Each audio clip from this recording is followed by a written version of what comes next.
And if you don't have confidence, you can't perform, and you won't be your greatness. 1, 2, 3, 4.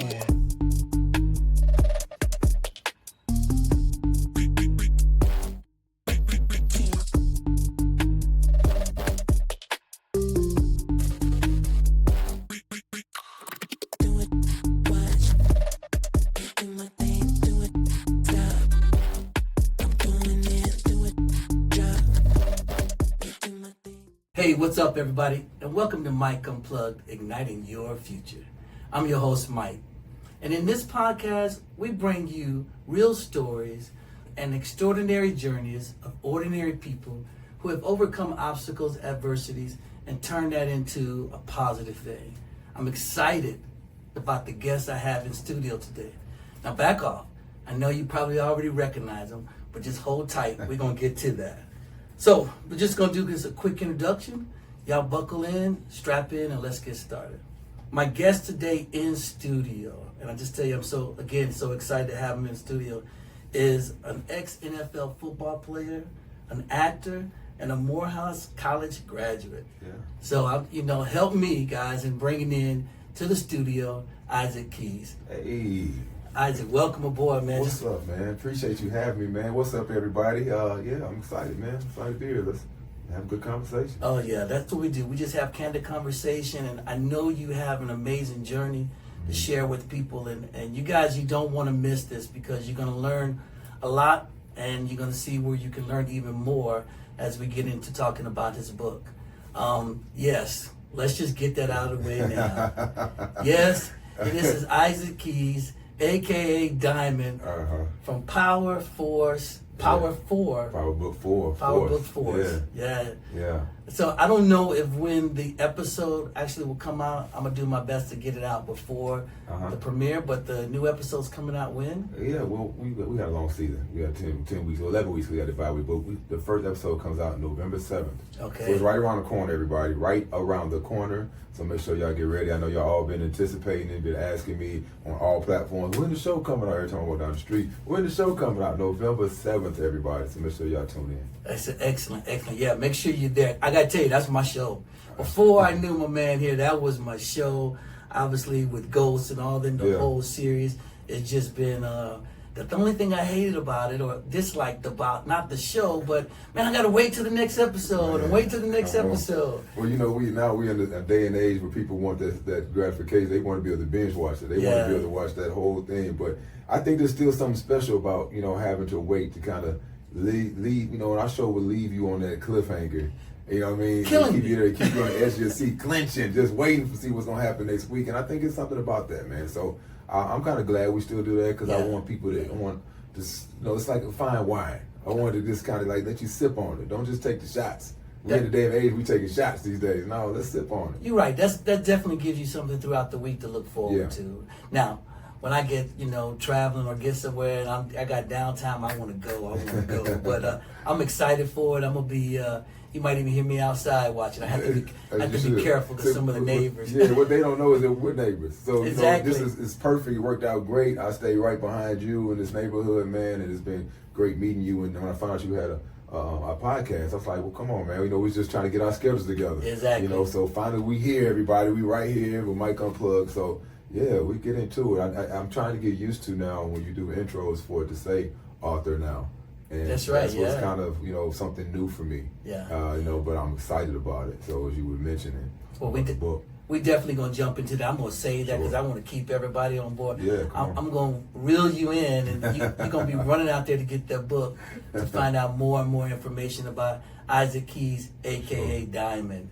But look, Isaac, before we get into it, I got kind of a little tradition. We're gonna do a toast. Okay. But I want to spotlight Uncle Near's Alcohol and the founder and CEO of the company. If you're not familiar with Uncle Near's, I wasn't either. So that's the reason why. Let me go back and say this.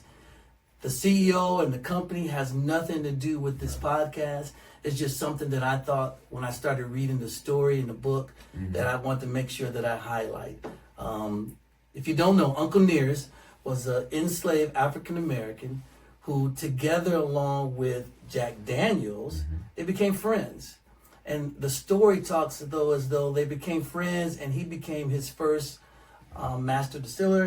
He was the I think at that time, but obviously the only African American. And the story behind that is that he actually helped and taught Jack how to do it. Unfortunately, back during those times, you couldn't get the recognition that was well deserved.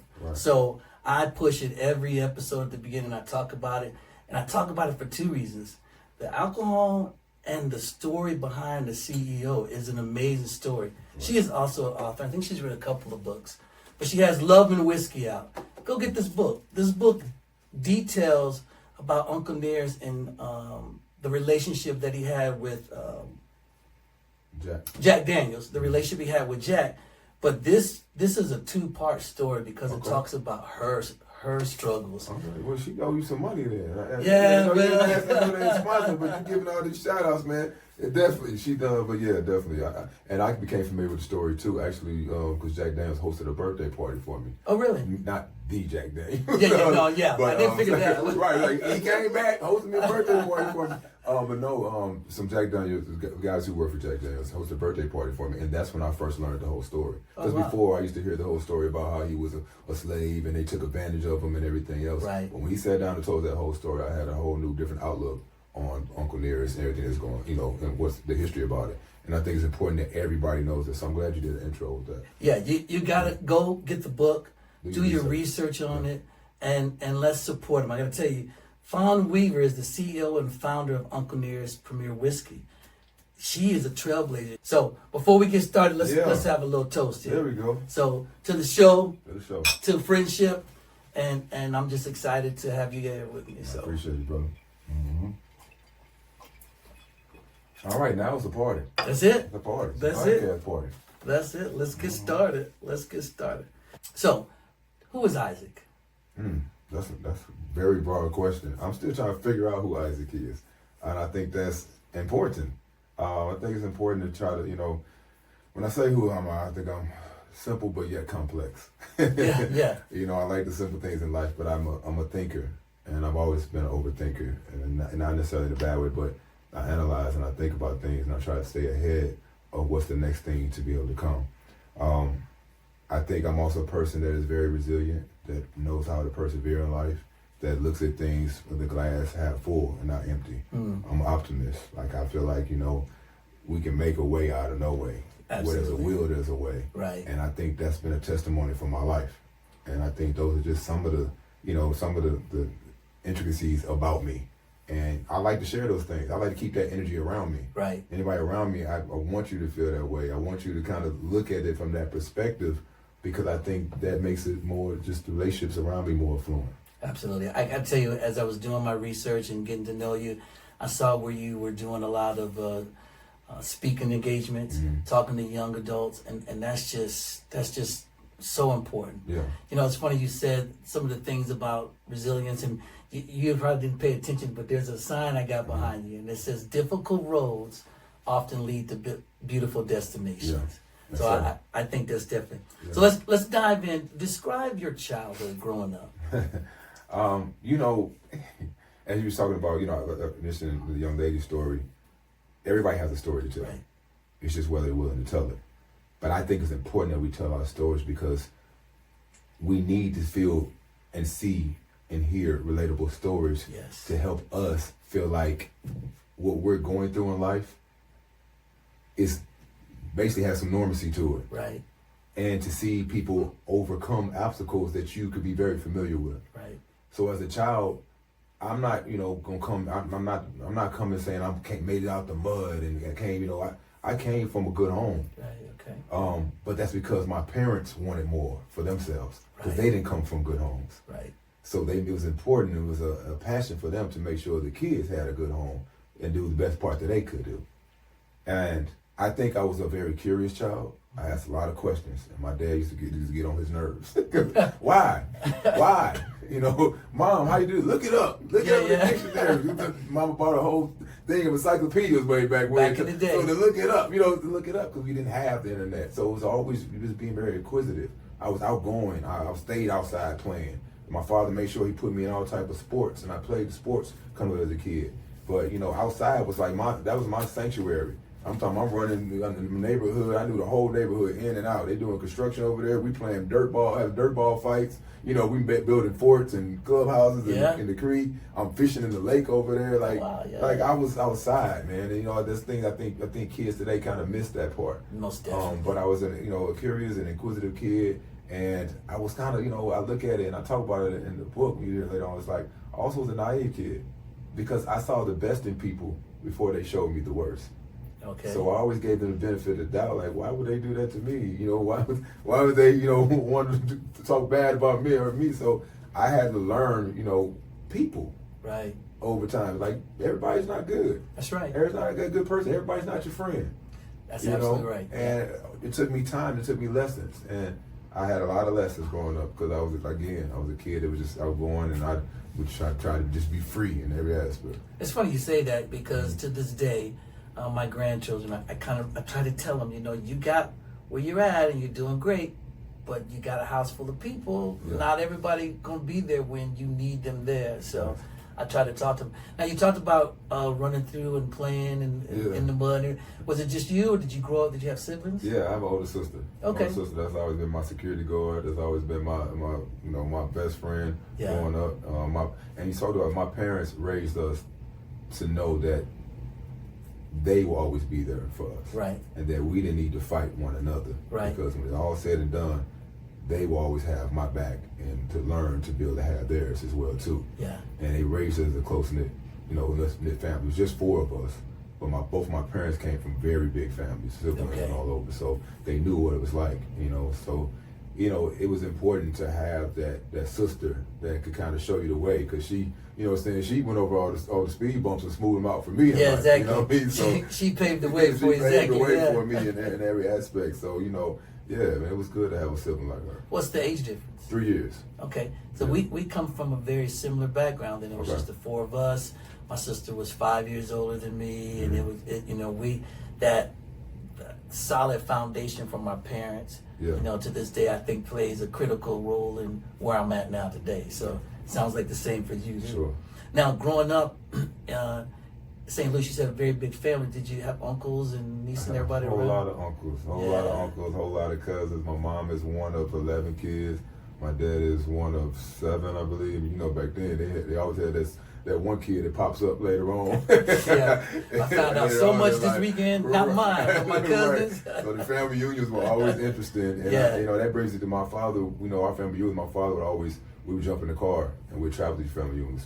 Flying was very expensive. Right. We had a small family, but he made it a thing because my father served in the Navy. I know you served. Yeah, that's right. So my father served in the Navy, and he always preached to me that in order to have a conversation with anybody, you need to have experiences. Yes. And because he was in the Navy, he traveled the world. Yeah. So when it came to family reunions or traveling, we jump in that car and we're everywhere. Birmingham, Mississippi, all these family reunions, staying in hotels. And it gave me the feeling that how I just love family. Yeah. I love family. I love the feeling of like, that's my family right there. Right. And just like I talked about earlier, like friendships, those things meant something to me. So when it was like, a friendship tainted a family, it hurt. It always hurt deep inside. Yeah. You know what I mean? Because how I felt about it.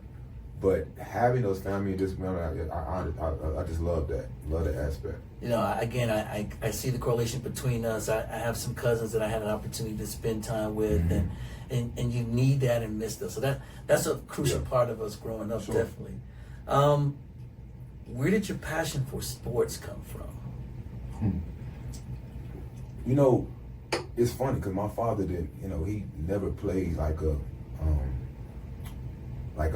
he played recreational. Like he made hoop in the neighborhood and things of that nature. And as I came up, it's like he just was always there to be able to hey, I'm like, Dad, I want to play this, or he would just give me the opportunities to play different sports. My father was the type that when I played baseball and I started accelerating in baseball, he made sure I was at all different tryouts. I played on 2 different baseball teams. I would be on travel ball. But not only that, my father had me in the backyard pitching. But who's catching that ball? My father. Your father, yeah. Catcher's mitt, on his knees, catch the ball. I'm throwing wild pitches, breaking his fence, his wood fence down, and then he blocking the balls. He didn't even have all the full pads on. You know what I mean? But he cultivated that work ethic. And I ain't gonna say, because talk about it, it's like he pushed me hard. Mm-hmm. Like he pushed me very hard, and that kind of hurt our relationship sometimes when we talk about that because I didn't know how to receive it. But yeah, think about my father's father passed when he was 5 years old. Oh, so he was he was doing the best he could and wanted just the best out of me. Right. So it's a fine line as a parent talking to the parents out there trying to find out how you push your kids. Yeah. How much can they take? How much do you need to give them and pull back? It's a different time. Right. But my father made sure that I could play every sport, working extra hours so he could buy me that baseball bat, that glove, so he could also put me on that. And when you're a kid, you don't even realize all that until you get older. You're exactly. like, dang, that bat cost $300 yeah. back then. Yeah. And you know what I mean? That glove back cost then, $200. exactly. Yeah. Back then, yeah, they're way higher now. Yeah. But he made a way for me and supported me in a way that I'm so appreciative of. That also led me to be able to excel in these sports. So my next question was going to be, who was your role model in sports? But I think your role model was your father. My father was my role model, definitely. Not only in sports, but in life. But he always preached even back then because, being a black kid playing baseball, majority of the time I was the only black kid on the team growing up in St. Louis, especially on these select teams.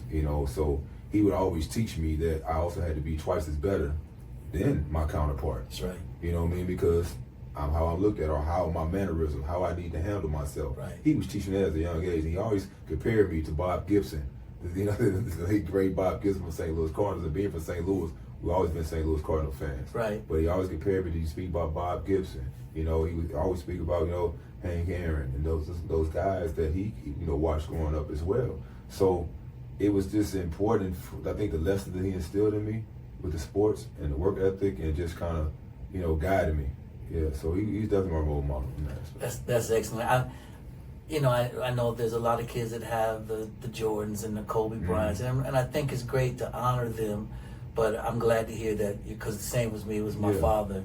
My father was definitely my role model, and that I fall short of, obviously, but I also wanted to, if I could be half the man he was, I'd be a great man, and that's what I always he just wants you to be a better man than he was. Exactly. And that's what he did, and that's what fathers do. That's right. They should do. You talked about playing baseball. So Yeah. I wouldn't have known that if I hadn't looked it up. And it sounds like you were pretty good in baseball. I was good in baseball. I think just over time I just got burnt out of baseball. Okay. I started playing baseball when I was 5. And, I just kept playing it. But, I played pitcher, first base, third base. I could play anything in the infield, honestly. But baseball taught me a lot because, especially being a pitcher, because the ball is in your hand. That's right. And you got bases loaded, you got 2 outs, you may not have any outs. What you gonna do? The guy takes a hit, gets a hit on you, whatever it may be, or you win the game. It's like the pressure and how to deal with the pressure, and having to make sure you throw that strike or throw that inside pitch or outside pitch, whatever it's called for you. Right. It taught me a lot. It taught me a lot of independency, but it also taught me how to navigate under pressure in a sense.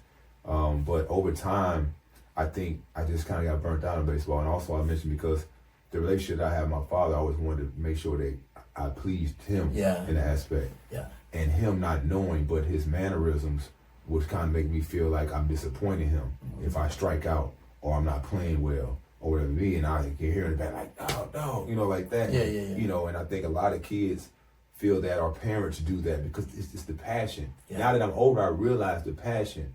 But when I'm coaching or with my niece, I'm like, let me not do it that way. Yeah. I know he meant well, but it started to affect my self-confidence. Right. And if you don't have confidence, you can't perform, and you won't be your greatness. You won't. You'll just kind of push yourself to the shadows in a sense, or you'll go out there and you don't know how to let go of one play into the next. Yeah. So I always say that if you can build a person's confidence, then they feel like they can do anything. They'll run through the wall for you. That's right. You know what I mean? So yeah.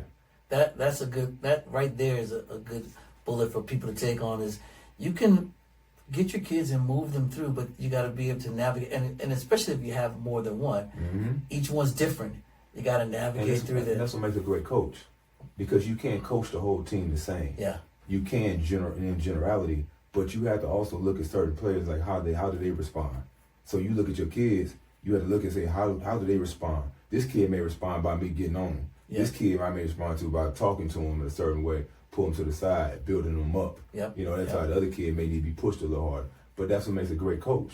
To be able to understand. To be able to understand how do you coach your team. Thank you for tuning in to episode 1 of this 3-part series that features Isaac Keys, aka Diamond.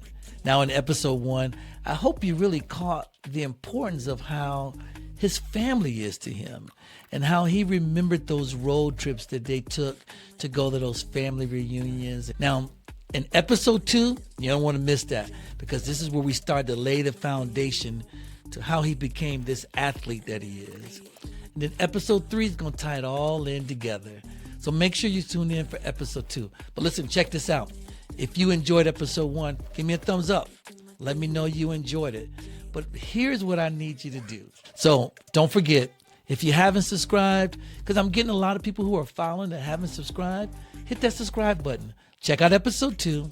And remember to always ignite your future.